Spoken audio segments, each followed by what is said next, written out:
Hello नमस्ते, मेरा नाम शांक त्रिवेदी है और ये जियोमॉर्फोलॉजी सीरीज़ का 29वां वीडियो है। आज का हमारा शीर्षक है ड्रेनेज बेसिन मॉर्फोमेट्री, अपवाह बेसिन आकार मिति। इस वीडियो में जो स्लाइड्स प्रस्तुत की गई हैं लिंक डिस्क्रिप्शन में है, और अगर मेरे से पढ़ाने में गलती होती है तो मुझे करेक्ट कर दीजिए, आप डिस्क्रिप्शन में लिख दीजिए।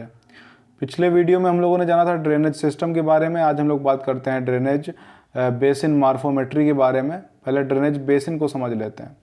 हम लोग ड्रेनेज सिस्टम समझते हैं, ये सपोज एक ड्रेनेज सिस्टम है, एक नदियों का जाल।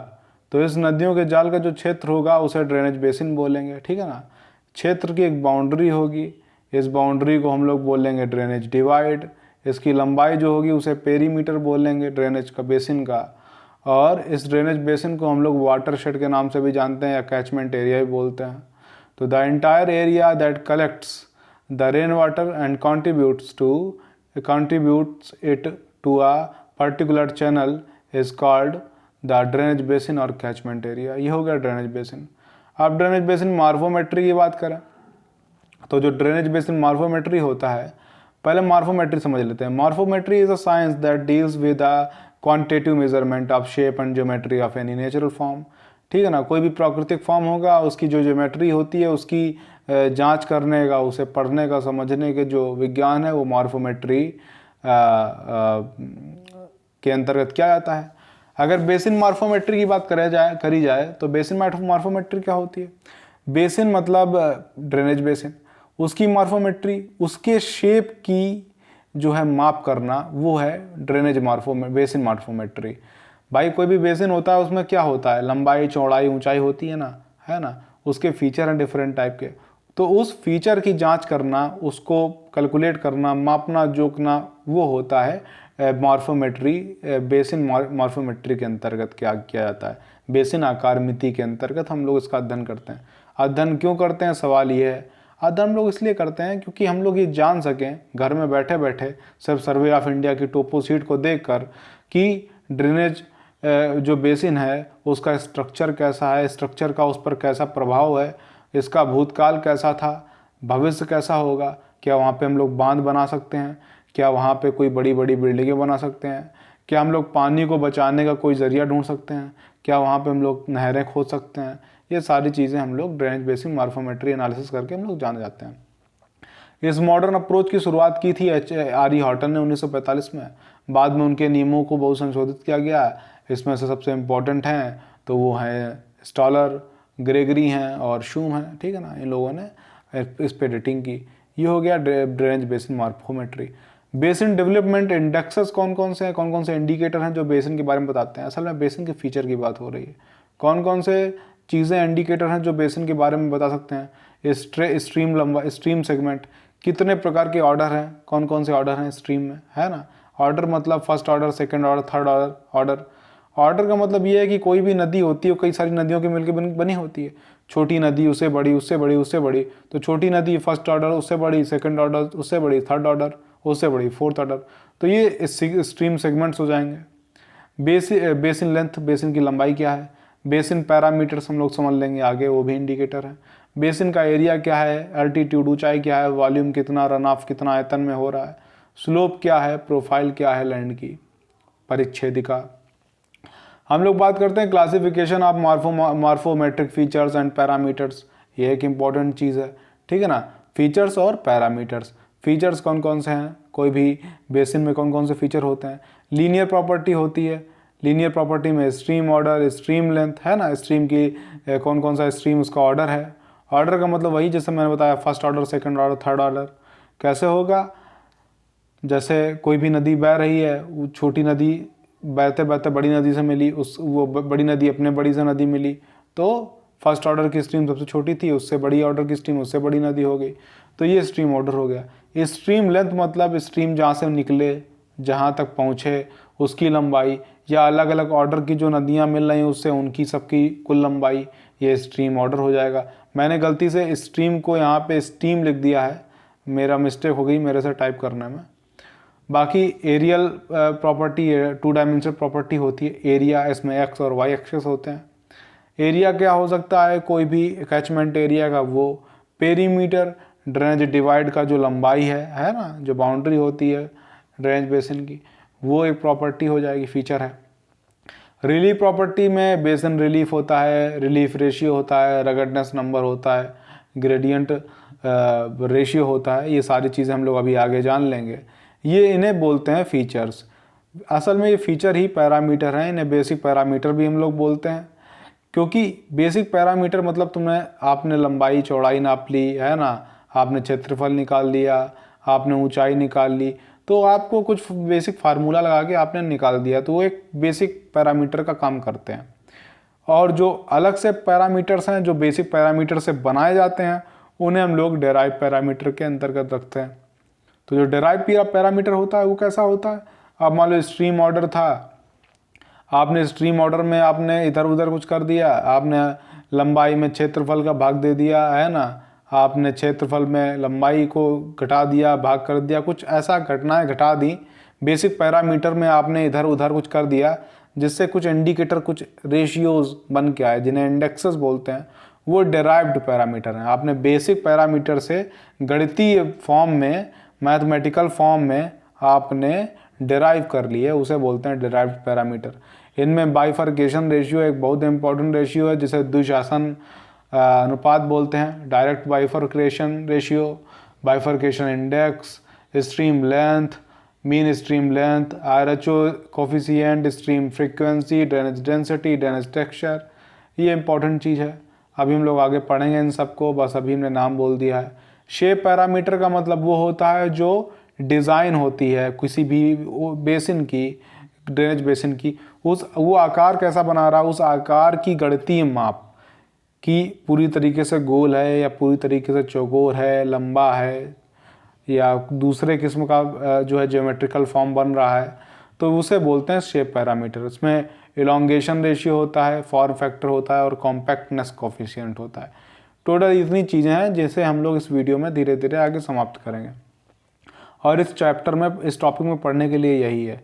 असल में ये जो पैरामीटर आप देख रहे हैं ये सिर्फ कुछ पैरामीटर हैं, 10% पैरामीटर सिर्फ ये आपके सामने है, बाकी 90% आपके सामने नहीं है, क्योंकि अलग अलग वैज्ञानिकों ने अपने ज़रूरत के हिसाब से अलग अलग पैरामीटर दिए हैं। अगर आप हाइड्रोलॉजी की जो शाखा है जिसमें वाटरशेड मैनेजमेंट होता है, हम लोग अपवाह तंत्र का जो मैनेजमेंट होता है, तो हम लोग जब वो पढ़ते हैं, हम लोग तो नहीं पढ़ते हैं, हम लोग ज्योग्राफी के विद्यार्थी हैं, जो हाइड्रोलॉजी के विद्यार्थी हैं, जब वो पढ़ते हैं तो ना जाने कितने सैकड़ों पैरामीटर्स पढ़ते हैं सिर्फ इसी अपवाह बेसिन से रिलेटेड, ड्रेनेज बेसिन से रिलेटेड, मॉर्फोमेट्री से रिलेटेड। लेकिन हम लोग ज्योग्राफी के विद्यार्थी हैं और हम लोग इस चैप्टर को सिर्फ समझने की कोशिश करते हैं एग्जैक्टली है क्या है इसमें।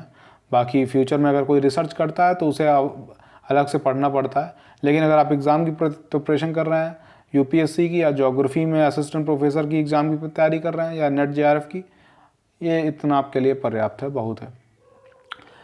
स्ट्रीम ऑर्डर क्या होता है? जैसा कि मैंने बताया, सबसे छोटी स्ट्रीम होगी है ना, सबसे छोटी स्ट्रीम फर्स्ट ऑर्डर की स्ट्रीम हो जाएगी। जब वो दो बड़ी बड़ी स्ट्रीमें मिल जाएंगी तो सेकंड ऑर्डर की बन जाएगी, जब दो और बड़ी मिल जाएंगी थर्ड ऑर्डर की बन जाएगी, और जब दो थर्ड ऑर्डर की मिल जाएंगी तो फोर्थ ऑर्डर की स्ट्रीम बन जाएगी। इसी को बोलते हैं स्ट्रीम ऑर्डरिंग, है ना। स्ट्रीम ऑर्डरिंग की परिभाषा जो विकीपीडिया में मिली तो वो ये है, the stream of water body order is a positive whole number used in geomorphology और hydrology to indicate the level of branching and river system.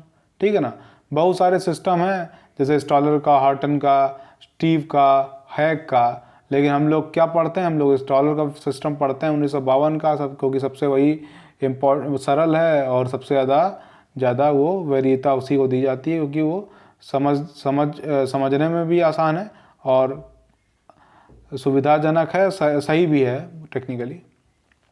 ये जो है स्टॉलर का आप देख सकते हैं मॉडल है और स्ट्रीम ऑर्डर का, कि जो सबसे छोटी स्ट्रीम होगी जिनमें फीडर नहीं है, जिनका कोई सोर्स नहीं है, जिन्हें बरसात के पानी से या कहीं से पानी मिल जाता है, तो वो छोटी छोटी नदियाँ, उन्हें फर्स्ट ऑर्डर की स्ट्रीम बोलते हैं।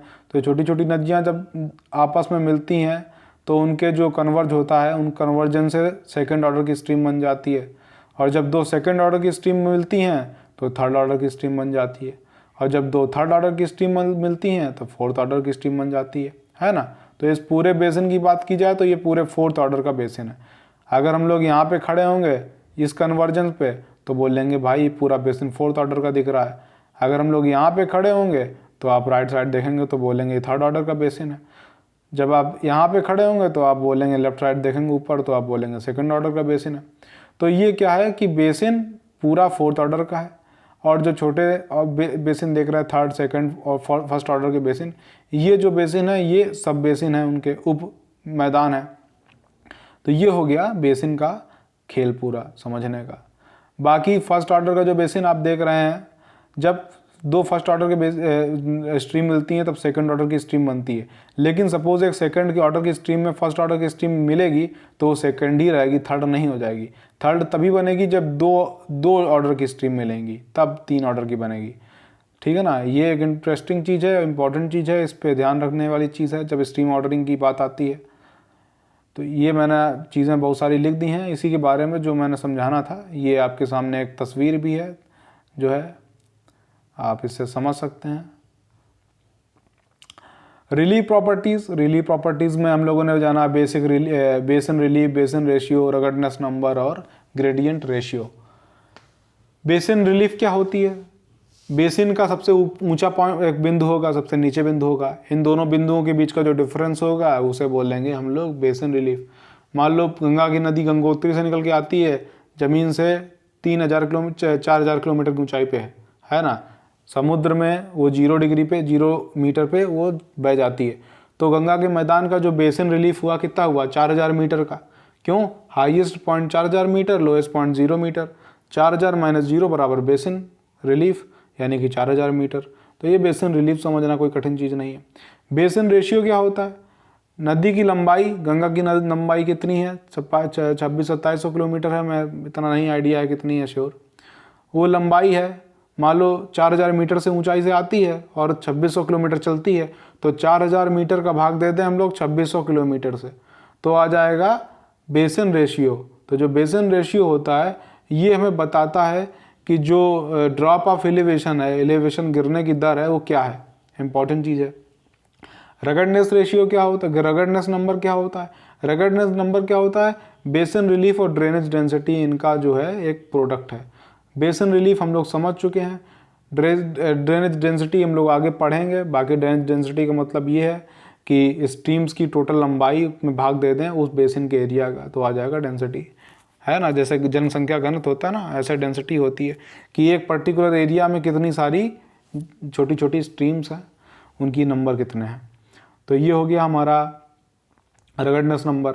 जितना ज़्यादा लो होगा रगड़नेस नंबर, उस एरिया में उतना कम अपर्दन होगा, जितना ज़्यादा रगड़नेस नंबर होगा अपर्दन ज़्यादा होगा। ये इंडिकेटर है, ऐसा इंडिकेटर काम करते हैं। ग्रेडियंट रेशियो ये बताता है कि कितना वॉल्यूम से रन ऑफ हो रहा है, मतलब एंगल क्या है, उसी हिसाब से मात्रा में ज़्यादा वॉल्यूम से आएगा, इरोजन ज़्यादा होगा। तो ये हो गया रिलीफ प्रॉपर्टीज़, है ना, एक टाइप का इंडिकेटर। डिराइव्ड पैरामीटर में हम लोग अब बात आते हैं। डिराइव्ड पैरामीटर में बाइफर्केशन रेशियो एक इंपॉर्टेंट चीज़ है। बाइफर्केशन रेशियो क्या होता है? हम लोगों ने अलग अलग ऑर्डर की स्ट्रीम पढ़ ली। मान लो फर्स्ट ऑर्डर की स्ट्रीम में छोटी छोटी जो स्ट्रीम थी उनकी संख्या थी फर्स्ट ऑर्डर की स्ट्रीम में 45। सेकेंड ऑर्डर की स्ट्रीम में हम लोग आए, वहाँ पे सेकेंड 2 नंबर की जो नदियाँ हैं उनकी जो संख्या थी 9। तो अगर हम लोग 45 में भाग दे दें 9 का, तो जो बन के आएगा वो बाइफर्केशन रेशियो। बाइफर्केशन रेशियो जो है ये बताता है हमें कि वहाँ पे किस प्रकार की एक्टिविटी हो रही है। अगर मान लो बाइफर्केशन बहुत ज़्यादा, रेशियो बहुत ज़्यादा है, तो वहाँ पे नियोटेक्टोनिक एक्टिविटी चल रही है, मतलब ज़मीन की हलचल चल रही है, ज़मीन स्थिर नहीं है। जहाँ ज़मीन स्थिर हो जाती है वहाँ बाइफर्केशन रेशियो बहुत कम हो जाता है। आपके सामने ये उदाहरण है। फर्स्ट ऑर्डर की रिलीफ में, फर्स्ट ऑर्डर की नदियों में 235 स्ट्रीम है, सेकेंड में 40 है, थर्ड में 6 है, फोर्थ में 2 है, फिफ्थ में 1 है। टोटल 5 ऑर्डर की एक ऑर्डर का बेसिन है। जो सबसे बड़ी नदी वो 5th ऑर्डर की है, बाकी अलग अलग टाइप की नदियाँ हैं। तो बाइफर्केशन रेशियो कैसे बना? 5.88 पहले का बना फर्स्ट ऑर्डर का। कैसे? 235 में भाग दे देंगे 40 का, 40 में भाग दे देंगे 6 का, तो सेकंड ऑर्डर का बन जाएगा। थर्ड ऑर्डर का बन जाएगा जब हम 6 में भाग दे देंगे 2 का, और फोर्थ ऑर्डर का बन जाएगा जब 2 में भाग दे देंगे 1 का। ये आपके सामने आ गया 5.88, 6.67, 3, 2, ये हो गया बाइफर्केशन रेशियो। ठीक है ना, कोई समझने को कठिन नहीं था। हम लोग आगे आते हैं। आगे क्या है? डिराइव्ड पैरामीटर में direct bifurcation ratio. Direct bifurcation ratio में क्या होता है कि जो फ्लूवियल सेगमेंट होते हैं उनका भाग देते हैं अगले ऑर्डर के टोटल नंबर में, स्ट्रीम के नंबर में, तो डायरेक्ट बाइफर्केशन रेशियो बन जाता है, उसका मॉडिफाइड वर्जन है। अगर बाइफर्केशन इंडेक्स की बात करें तो जो बाइफर्केशन रेशियो और डायरेक्ट बाइफर्केशन रेशियो में घटा दें अगर उसके, तो R B minus R D B, तो हो जाएगा बाइफर्केशन रेशियो आर आ जाएगा। अगर हम लोग स्ट्रीम लेंथ की बात की जाए, लंबाई क्या है स्ट्रीम की, तो टोटल लंबाई पर्टिकुलर एक मान लो ऑर्डर की लंबाई, मान लो इस ऑर्डर में फर्स्ट ऑर्डर में 235 नदियाँ थी, उनकी कुल लंबाई थी 667.38 किलोमीटर। तो कुल लंबाई निकाल दें, ठीक है ना, कुल लंबाई एक ऑर्डर की, और उसके पहले के ऑर्डर, बाद का ऑर्डर की बात नहीं हो रही, उसके पहले की ऑर्डर की जो स्ट्रीम है उनकी लंबाई का अनुपात, ये हो जाएगा स्ट्रीम रेशियो, ठीक है ना, आर आई जिसे बोलते हैं। मीन स्ट्रीम रेशियो में क्या होगा, सारे मतलब एक ऑर्डर है उसकी टोटल लंबाई और उसमें भाग दे दें उस ऑर्डर के नंबर का, तो हो जाएगा मीन स्ट्रीम रेशियो हो जाएगा। ये सारे इंडिकेटर्स हैं। जब हम लोग मैथमेटिकल क्वांटिटेटिव एनालिसिस करते हैं इस फील्ड में, तब हम लोग इन पैरामीटर का यूज़ करते हैं अपने कंक्लूज़न को डिराइव करने के लिए। बाकी अभी आपको हो सकता है लग रहा हो कि ये कोई यूज़फुल नहीं है, जाहिर सी बात है। अगर आप सिर्फ जानकारी के लिए पढ़ रहे हैं सब कोर्स सब्जेक्ट मान लो, क्योंकि नॉर्मली भूगोल में क्या होता है, हम लोग मैथमेटिकल जाते नहीं हैं, क्वालिटेटिव ही रहते हैं, गुणात्मक अध्ययन करते हैं, जानकारी प्राप्त करते हैं। लेकिन ये चूँकि टॉपिक बीच में फंस रहा है तो हमें इसे पढ़ना ज़रूरी है, इस पॉइंट को, फिर आगे मेरे ख्याल में नहीं है मैथमेटिकल। बाकी ये टॉपिक इम्पोर्टेंट है इसीलिए हम लोग पढ़ रहे हैं। आरएचओ कोफिशिएंट होता है, अगर हम लोग स्ट्रीम लेंथ रेशियो और बाइफर्केशन रेशियो का भाग रेशियो निकाल दें, आर आई भागा दे दें आर बी से, तो आर एच ओ कोफिशिएंट आ जाता है। इसकी खासियत क्या है, ये मैं बताता है कि एक ड्रेनेज बेसिन कितना पानी बहा सकता है, कितना पानी को स्टोर कर सकता है। इसलिए जब हम लोग डैम बनाते हैं तो हमारे लिए बहुत इंपॉर्टेंट हो जाता है ये R H O coefficient. Stream frequency की बात की जाए तो टोटल नंबर, मान लो टोटल स्ट्रीम का नंबर कितना है, टोटल स्ट्रीम का नंबर कितना है, टोटल स्ट्रीम का नंबर है 284। आप टोटल नंबर देखिए 284 नंबर है, तो टोटल स्ट्रीम का नंबर टोटल स्ट्रीम का नंबर का भाग दे दें उस बेसिन के एरिया से, तो निकल के आ जाएगा स्ट्रीम फ्रिक्वेंसी, ठीक है ना। क्या फ्रिक्वेंसी, कितनी आवृत्ति है, फ्रिक्वेंसी है स्ट्रीम्स की, है ना। और अगर हम लोग बात करें ड्रेनेज डेंसिटी की, तो अगर टोटल लंबाई में, अभी तक हम लोगों ने बात की थी टोटल नंबर में, तो अगर 284 का भाग दे देंगे क्षेत्रफल में तो आ जाएगा स्ट्रीम फ्रिक्वेंसी। अगर लंबाई का, कुल लंबाई यानी कि 114 का भाग दे देंगे क्षेत्रफल में तो आ जाएगा डेंसिटी। एक एरिया में कितनी जगह में, एक एरिया में कितनी नदियाँ, कितनी छोटी छोटी नदियाँ हैं, स्ट्रीम्स हैं, वो हो जाएगा ड्रेनेज डेंसिटी। ड्रेनेज स्ट्रक्चर की बात की जाए तो टोटल नंबर, कुल नंबर कितनी है, कितना है नदियों का, पूरी जैसे 284 हैं, उसमें पेरीमीटर का भाग दे दें, परिधि का भाग दे दें तो ड्रेनेज स्ट्रक्चर आ जाएगा। तो ड्रेनेज स्ट्रक्चर का जो रेशियो है वो बदलता रहता है 10 तक। अगर मान लो 8 से 10 के बीच में कहीं है तो सबसे हाईएस्ट माना जाता है, बहुत फाइन टेक्सचर मिलेगा। और फाइन टेक्सचर जहाँ मिलता है उसे बोलते हैं बैडलैंड टोपोग्राफी। आपको मध्य प्रदेश के उत्तरी भाग में मिल जाएगी, जिसे बीहड़ा बोलते हैं हिंदी में। ये हो गया। अब बात करते हैं शेप पैरामीटर की। शेप पैरामीटर क्या होता है, शेप डिज़ाइन, जैसे उसमें है एलोंगेशन रेशियो। एलोंगेशन रेशियो मतलब सपोज एक आपके पास ड्रेनेज बेसिन है। अब ड्रेनेज बेसिन की खासियत ये है कि वो पूरी तरीके से गोल नहीं है, कुछ वक्राकार होगा। उस ड्रेनेज बेसिन का आप क्षेत्रफल निकाल लो, सपोज 20 स्क्वायर किलोमीटर आ गया।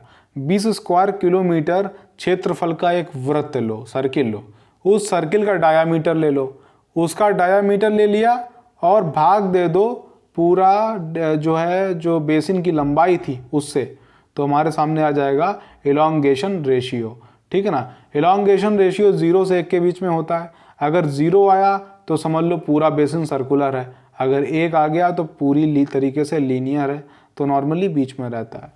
फॉर्म फैक्टर की बात करें, फॉर्म फैक्टर बराबर क्या होता है, क्षेत्रफल लो बेसिन का, उसमें भाग दे दो बेसिन की लंबाई के स्क्वायर का, ए बाई एल स्क्वायर, तो आ जाएगा फॉर्म फैक्टर, ठीक है ना।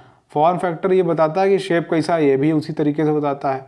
अगर पूरी तरीके से गोल है तो फॉर्म फैक्टर 0.78478 854 से कम ही होगा, ठीक है ना। जितना कम फॉर्म फैक्टर उतना इलोंगेशन मिलेगा, उतना ज़्यादा बेसिन को।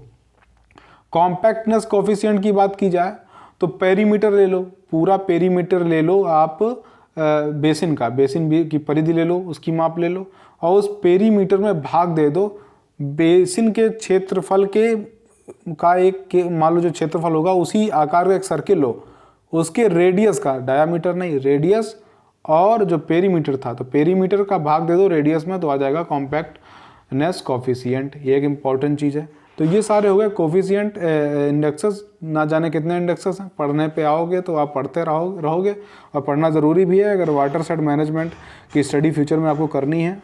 बाकी इतना बहुत है फिलहाल। बाकी कंक्लूजन में क्या निकला कि आपको कहीं नहीं जाना पड़ेगा, आप घर में बैठ के टोपो शीट को उठा के आप बता सकते हो, कैलकुलेट कर सकते हो, मैथमेटिकल एनालिसिस कर सकते हो। ये यूज़ है। दूसरा यूज़ क्या है कि जो इम्पोर्टेंट चीज़ है, जो स्ट्रक्चर है ज़मीन का, पर्टिकुलर बेसिन का, उस बेसिन के स्ट्रक्चर का क्या प्रभाव पड़ रहा है ड्रेनेज सिस्टम के इवोल्यूशन पे, डेवलपमेंट पे, बहुत इंपॉर्टेंट चीज़ है।